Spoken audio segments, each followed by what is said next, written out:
Pernah kebayang nggak ada sebuah video game yang saking indahnya, malah jadi masalah terbesarnya?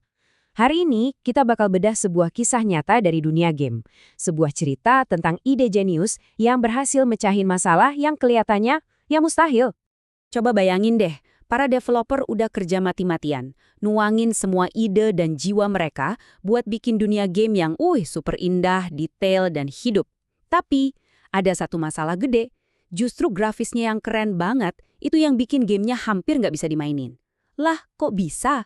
Gimana ceritanya sebuah kelebihan malah jadi bumerang? Oke, jadi ini dia nih, alur cerita kita. Kita mulai dari mimpi besarnya, terus kita lihat gimana mimpi itu hampir jadi mimpi buruk. Tapi tenang, kita bakal nemuin solusinya yang super cerdas, kita bedah cara kerjanya, lihat hasilnya yang keren, dan yang paling penting, apa sih yang bisa kita pelajarin dari sini? Oke, kita kenalan dulu sama bintang utama kita, Nusantara Legends. Dan ini bukan sebarang game RPG open world ya. Ini tuh sebuah proyek ambisius banget dari sebuah studio indie di Indonesia. Visinya itu, gede dan berani banget. Dan mimpi mereka ini bukan kaleng-kaleng loh. Coba bayangin, dunia yang luas banget, efek cahaya mataharinya realistis, terus tiba-tiba bisa ada badai, dan semua benda di dalamnya punya fisika yang nyata. Nah, ini bagian gilanya. Semua kemewahan visual itu harus kudu wajib bisa jalan lancar di PC kelas menengah yang kita punya. Jelas ini tantangan teknis yang gila-gilaan. Tapi, iya namanya juga hidup kan? Mimpi indah itu akhirnya ketemu sama kenyataan yang pahit. Pas mulai dites, visi yang keren banget itu kayak nabrak tembok. Yang harusnya jadi mahakarya, malah jadi mimpi buruk teknis buat tim developernya. Waduh. Jadi gini, standar game modern itu kan 60 kali frame per second atau FPS, biar gerakannya mulus kayak mentega. Tapi hasil tesnya cuma dapat 20-30 FPS. Itu tuh rasanya kayak nonton video buffering terus-terusan, patah-patah, nge-lag, pokoknya nggak enak banget dimainin. Nah, disinilah letak masalahnya. Grafisnya terlalu berat buat PC biasa. Butuh frame rate tinggi biar lancar. Terus gimana kalau pindahin semuanya ke cloud aja? Wah, nggak bisa juga. Nanti malah ada input lag yang bikin kesal. Dan yang paling penting, mereka nggak mau sama sekali nurunin kualitas visualnya. Itu kan jualan utamanya. Jadi serba salah kan? Dengan masalah yang numpuk kayak gini, mereka ada di persimpangan jalan. Apa mereka harus nyerah aja dan nurunin kualitas grafisnya? Atau ada jalan lain? Ada solusi yang belum kepikiran? Pertanyaan besarnya, terus gimana dong? Dan justru di saat buntu-buntunya itu, muncul satu ide brilian. Sebuah pertanyaan simpel yang mengubah segalanya. Gimana kalau kita nggak usah milih?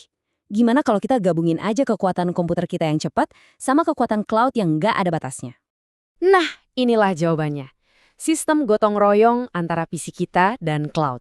Konsepnya tuh jenius banget karena simple. Intinya, tugas-tugas yang butuh respon cepat serahin ke PC kita.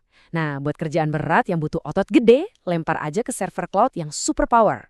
Pembagian tugasnya pintar banget. Anggap aja PC kalian itu koki yang gercep, yang ngerjain semua hal yang butuh kecepatan.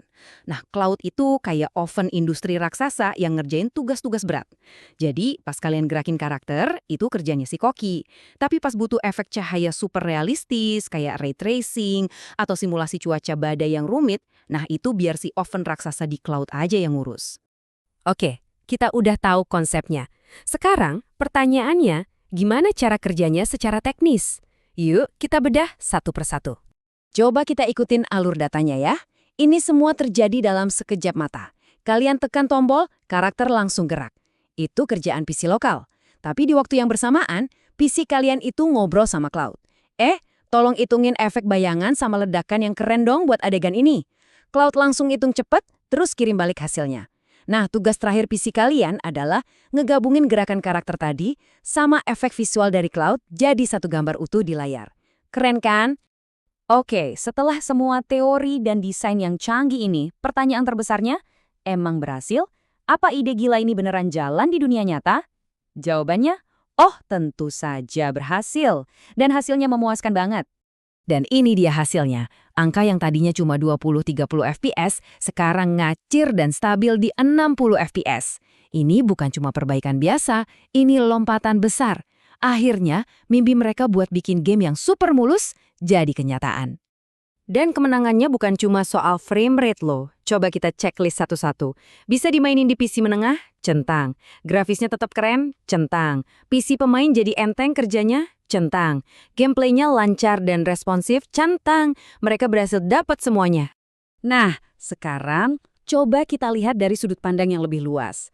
Keberhasilan Nusantara Legends ini bukan cuma cerita soal satu game aja.